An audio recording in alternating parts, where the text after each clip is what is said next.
Guarino. Hoy vamos a estar cuidando un poquito su hogar en esta hora para reflexionar, para analizar toda la información extraordinaria que ha acercado cada uno de los colegas hombres y mujeres de este canal con una cobertura desde Brasil extraordinaria, histórica, en cada punto medular importante, con la información al instante que realmente nos tuvo enganchados a todos y a todas, también los que formamos parte de este canal. Y pensaba qué podíamos sumar de más, luego del análisis extraordinario de Gustavo Silvestre, de Daniela Ballester, de Pablo Dugan, de Víctor Hugo Morales, Lucila Trujillo, toda la tarde, todo el día, con un nombre. Ignacio Lula da Silva. ¿Qué más se puede decir de Ignacio Lula da Silva? Después de que venció electoralmente al fascismo. Y no lo venció solo, claro está. Y pensaba en algo que alguna vez me dijo en una charla Eve Bonafini. Me dijo, Fernando, ten en cuenta algo. En la política y en la vida, ten en cuenta algo.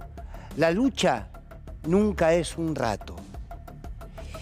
Y hablando con Candela Domínguez, productora de este programa, le dije, eso es Lula. Es la expresión clara de que la lucha nunca es un rato. De que la lucha es toda una vida. Y que este hombre, que llega a ser presidente por tercera vez, ni más ni menos que en Brasil, luchó toda su vida. ¿Me dejan leerles algo? La casa de la infancia de Lula tenía dos ambientes. Eran 7 hermanos. Piso de tierra, sin luz, ni agua, ni baño. A los 8 años salió a Santos, a los puertos, a lustrar las botas. Fue un lustrabotas, Lula. Lo que podemos ver aquí, en la ciudad de Buenos Aires, en cualquier lugar de nuestro país. Un pibe que lustraba botas, que ayudaba en el puerto, porque había que salir a trabajar para aguantar la olla en la casa. Tengo una imagen, dijo Lula alguna vez. Mis hermanos mayores saliendo a cazar cuises, a cazar torcasas, para hacer la mezcla. ¿Saben a qué le llaman la mezcla? Aquella comida que tiene un poquito de carne. Los hermanos pequeños, como él, salían a cazar para que haya un poquito de carne. A los 14 años se fue a trabajar, a los 14 años, sí, se fue a trabajar a una fábrica para producir tornillos. Trabajaba 12 horas por día. Allí, años después, fue cuando se corta su dedo, en esas prácticas, en ese trabajo que hacía. Y cuando ayer uno veía la imagen de Lula, que nuevamente fue elegido por su pueblo, después vamos a hablar de los números, de qué representan, uno recorre la historia y dice, este hombre ha luchado toda su vida, este hombre que dejó de ser un hombre para ser una idea, este hombre que dejó de ser un hombre para ser un pueblo. Quieren empezar, si se quiere, antojadizamente, pero con algunos datos que nos parecían fundamentales de la vida de Ignacio Lula da Silva.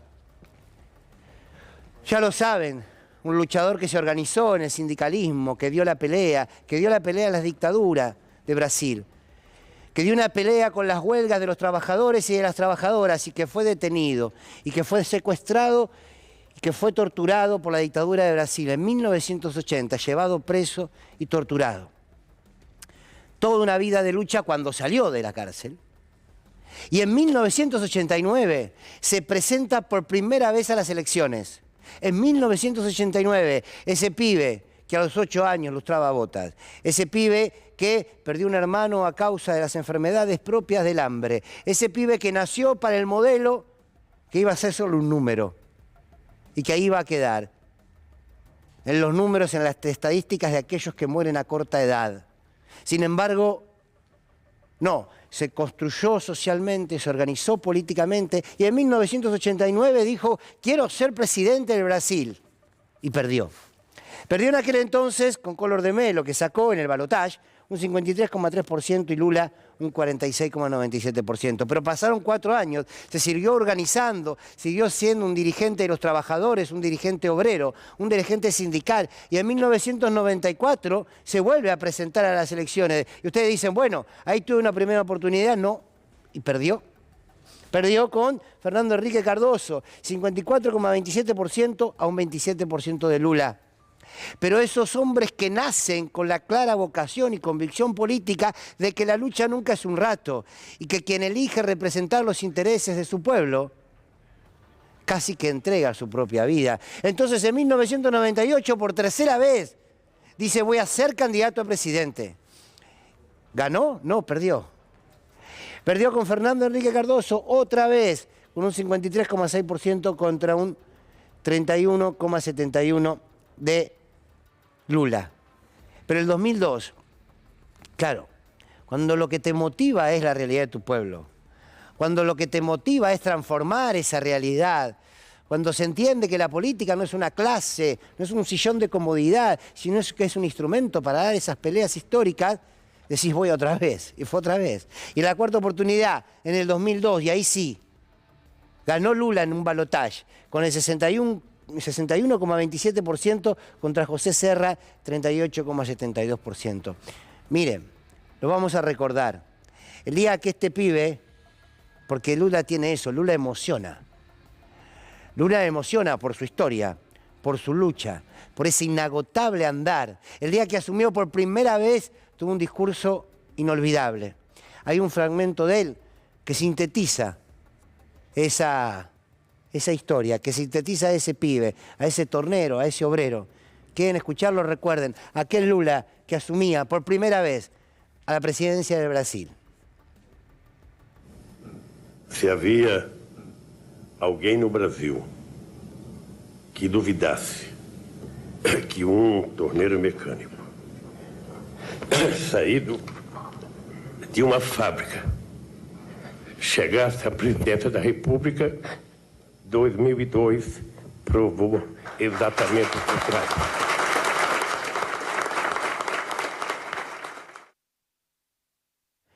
Un tornero mecánico, presidente, un pibe que se crió en una fábrica, presidente, sí, claro, porque representaba precisamente, como hoy, aún hoy, esas luchas de ese pueblo, que eran las mismas que él había vivido. Y en el 2006 entonces va nuevamente a elecciones para una reelección y gana en el balotaje frente a Alckmin, Gerardo Alckmin, que hoy está, que es parte del espacio que construyó el propio Lula.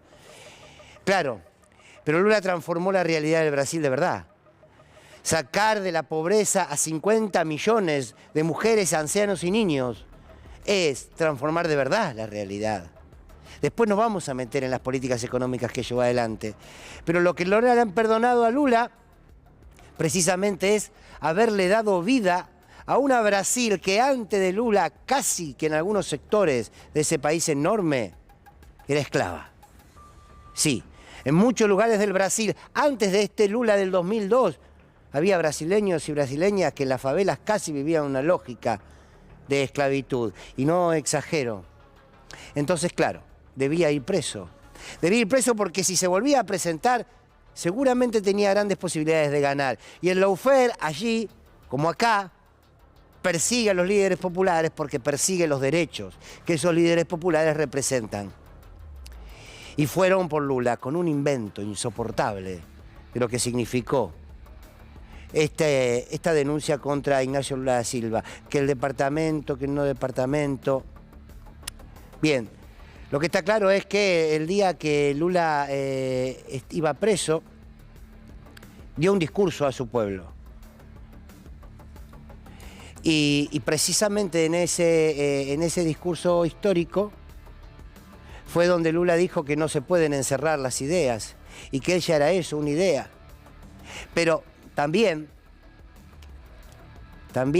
en ese enorme recorrido que hizo, fue hasta la cárcel allí en Curitiba, se entregó y fue casi en los brazos de su pueblo. Estas imágenes que están viendo son del día en que Lula va preso. Veamos qué pasaba ayer en Brasil, cuando nuevamente Lula ya era anunciado que en las urnas iba a ser presidente. Me considero cidadão que teve processo de ressurreição na política brasileira, porque tentaram me enterrar vivo e eu estou aqui.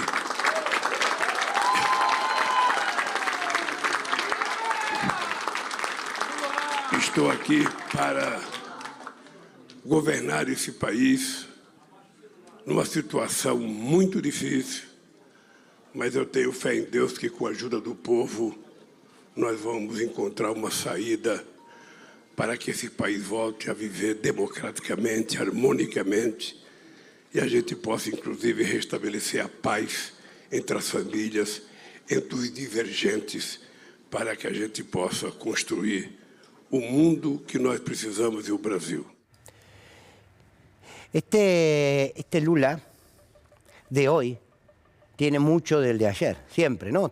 Somos parte de lo que hemos recorrido. ¿Saben lo que prometió en el 2002 Lula, en ese discurso que recién veíamos?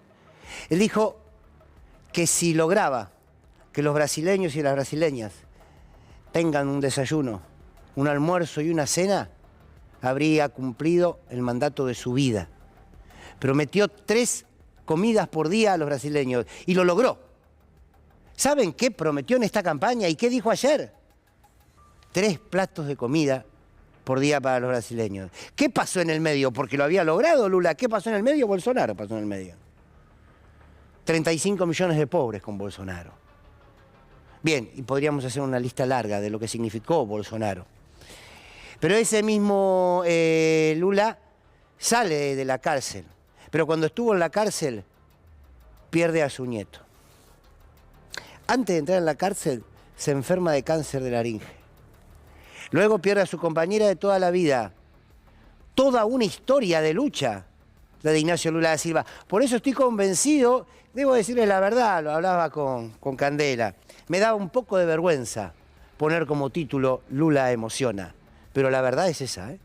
Lula emociona, porque emociona precisamente que esté con tanta claridad lo que significa representar los intereses de un pueblo. ¿La pasás mal? La pasás mal, ¿eh? Pregúntenle a Lula, pregúntenle a Cristina Kirchner, pregúntenle a tantos otros y otras. Pero de eso se trata la política, ¿no? De decir, represento esto y defiendo esto. Y el pueblo, más temprano que tarde, lo sabe reconocer. Después vamos a ver si 2 millones de votos son pocos o son muchos, no sé. Pero Lula le ganó al fascismo y recuperó la esperanza de ese pueblo. Sin duda que Lula entendió que la lucha nunca es un rato, y de eso se trata.